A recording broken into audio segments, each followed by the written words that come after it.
Bienvenidos al módulo sobre contratos que favorecen la inserción de productos y servicios en el mercado.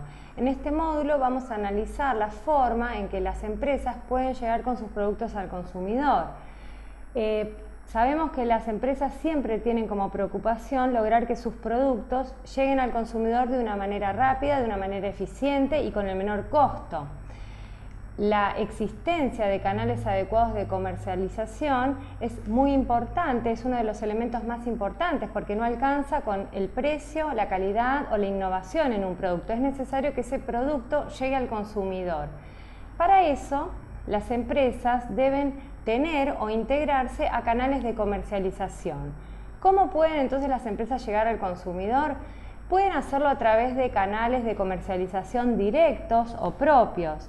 En este caso, la empresa puede comercializar sus bienes a través, por ejemplo, de sucursales, de locales en los shoppings, de puntos de venta directos de fábrica, outlets, o también a través de la contratación de agentes subordinados, como los viajantes de comercio, que van a comercializar esos bienes al consumidor. Otra de las posibilidades que tiene la empresa es integrarse a través de un tercero a esta comercialización. Esto quiere decir que la empresa se va a integrar a una estructura de comercialización a través de un contrato por el cual uno de los empresarios va a comercializar estos bienes en forma profesional y organizada. Estos sistemas de comercialización básicamente son 4 contratos, que es el contrato de agencia, el contrato de concesión, de distribución y de franchising o franquicia. Estos contratos de comercialización tienen notas características, notas comunes. Una de ellas es que la relación que une a las partes es una relación contractual, o sea, el empresario, el fabricante, se relaciona con la otra parte que va a ser la que va a comercializar los bienes a través de un vínculo contractual. No hay ninguna integración societaria, no hay ninguna relación de dependencia laboral entre ellos, sino que hay un contrato. Otro de los puntos caracterizantes de estos contratos es la duración en el tiempo, o sea, son contratos que están destinados a durar en el tiempo. Al fabricante o al empresario no le importa realizar la venta de un bien o de muchos bienes en una sola compraventa. Lo que le interesa es asegurar un flujo constante de esos bienes al mercado. Por lo tanto, le interesa que el contrato sea estable y continuado en el tiempo. Otro de los puntos que caracteriza a estos contratos es justamente la existencia de un vínculo de cooperación. Las dos partes están interesadas en que esos bienes lleguen al mercado, en que esos bienes se comercialicen de la mejor manera. Por lo tanto, es muy importante el tema del control por parte del fabricante o del empresario que comercializa los bienes para asegurar justamente que el contrato funcione correctamente.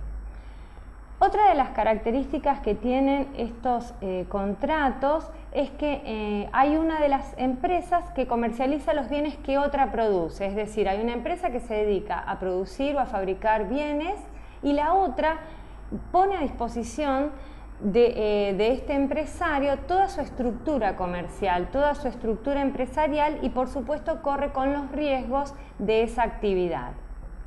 Estos contratos que ya señalamos, que es el contrato de agencia, el contrato de distribución, de concesión y de franquicia, hoy se encuentran regulados en el Código Civil y Comercial. Antes eran contratos atípicos. Por lo tanto, es sumamente beneficioso que hayan sido receptados en nuestra legislación y justamente lo han sido siguiendo toda la tarea de la doctrina y de la jurisprudencia al respecto. Podemos hacer algunas observaciones. En principio, el legislador eligió regular estos contratos dentro de los contratos en particular y reguló la agencia, la concesión y la franquicia.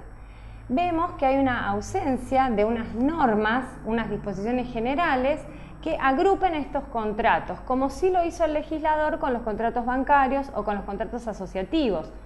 Hubiera sido deseable que el legislador le dedique algunos artículos a regular estos contratos, resaltando estas notas comunes que acabamos de mencionar y algunas otras que son propias de estos contratos, que si bien tienen características diferentes, comparten muchas cuestiones y hubiera sido deseable que se hubiera logrado agrupar todo esto en un título preliminar o por lo menos en algunas disposiciones comunes a todos estos contratos.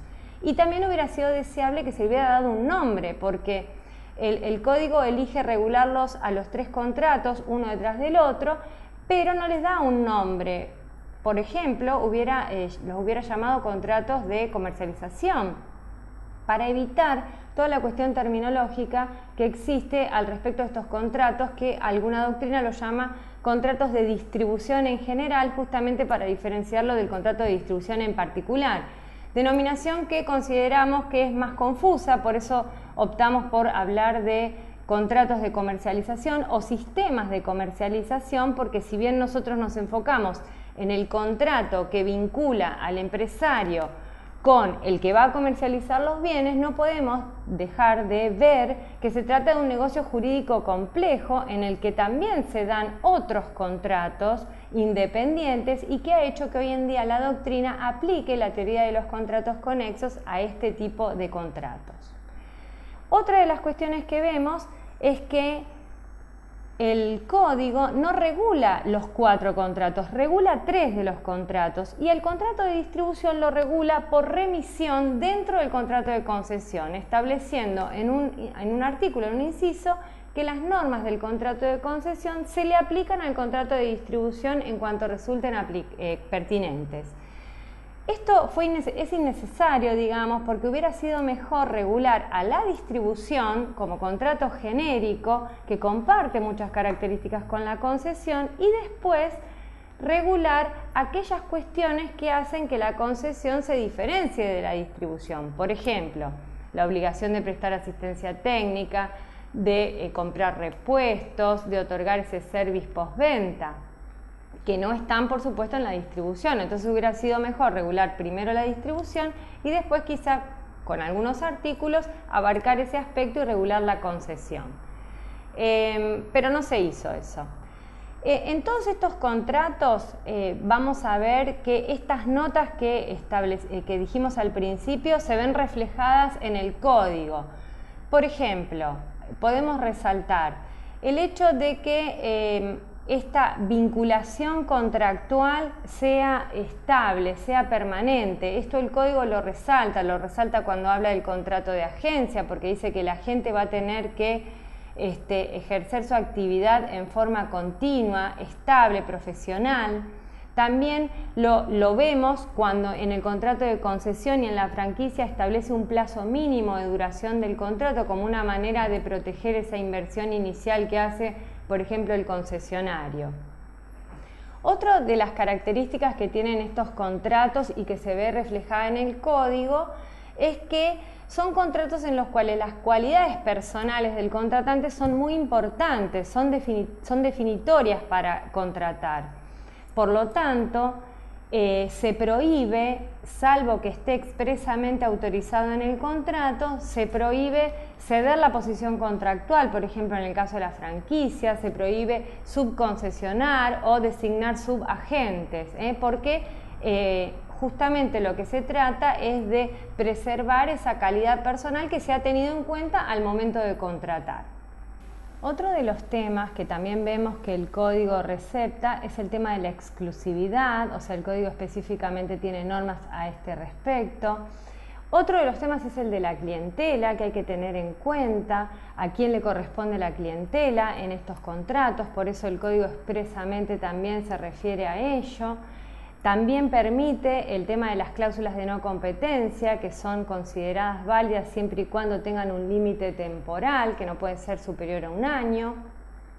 Y otro de los temas importantes es el tema de la extinción del contrato, que como ustedes van a ver en el material, es uno de los temas más conflictivos porque está íntimamente relacionado con el hecho de que se trate de contratos de tiempo de plazo indeterminado o determinado. Como vemos, en todos estos contratos, la elección de cualquiera de estos esquemas contractuales para la comercialización de los productos va a depender de qué tipo de empresa se trata, qué tipo de producto se quiere comercializar, y para ello va a haber que tener en cuenta los derechos y obligaciones de las partes en cada uno de estos contratos, y justamente va a haber que tener muy presente el tipo de cláusulas que se van a establecer con relación a la exclusividad, referida al producto, referida al territorio, con respecto al plazo, a la extinción del contrato, a la clientela, etcétera, de acuerdo a cada uno de los esquemas. Otro de los contratos que vamos a analizar en este módulo es el contrato de suministro. La novedad es que ahora está regulado en el código, antes era un contrato atípico, entonces no tiene demasiadas novedades, se adapta a las necesidades del suministrado. En este caso vemos que la pyme va a poder ser tanto suministrante como suministrada para abastecerse de bienes que le permitan producir. Y lo que es relevante señalar es que en el caso de que no se establezca ningún plazo, que sea por tiempo indeterminado, cualquiera de las partes puede darle fin al contrato con un preaviso que no puede ser menor de 60 días. Otro de los contratos que vamos a analizar en este módulo es el contrato de leasing, que también, bueno, no es un contrato nuevo en nuestro derecho, ya fue regulado en la 24441, la Ley de Financiamiento de la Vivienda y de la Construcción. Luego pasó a la 25048 y ahora el código lo toma, lo incorpora dentro del cuerpo normativo del código sin demasiadas variantes. Ahora bien, todos sabemos que el leasing es un contrato sumamente útil para lograr el financiamiento en la adquisición de bienes de capital. Sin embargo, nosotros ahora estamos enfocados en la comercialización de los productos. Por lo tanto, la modalidad del leasing en la que nos vamos a enfocar más es en el leasing operativo, que está previsto en el código como una modalidad y que tiene que ver con el objeto del leasing, está íntimamente relacionado porque, como vemos, pueden ser objeto del contrato de leasing cosas muebles, inmuebles, patentes, marcas, software. Entonces, en este caso, una pyme que sea propietaria de cualquiera de estos bienes tangibles o intangibles los puede comercializar directamente, y esa es una de las grandes ventajas que da el leasing operativo, la posibilidad de comercializar un bien, y para el tomador es sumamente positivo o beneficioso contratar esta provisión de un bien que, en el caso de que se vuelva obsoleto rápidamente, puede pedir el cambio por un bien más nuevo. Sin embargo, como sabemos en nuestro derecho, la opción de compra siempre debe existir, o sea, el tomador siempre debe tener la opción de ejercitar esta opción de compra para que haya leasing, sea financiero, sea operativo. Otro de los contratos es el contrato de factoraje, que también ahora está receptado en el código, que si bien no es una manera de comercializar bienes, sí va a ser una manera que le va a permitir a la pyme tercerizar la cobranza de los créditos y utilizarlo como una herramienta para facilitarle esta comercialización. Este sería el panorama de todos los contratos que vamos a ver en este módulo.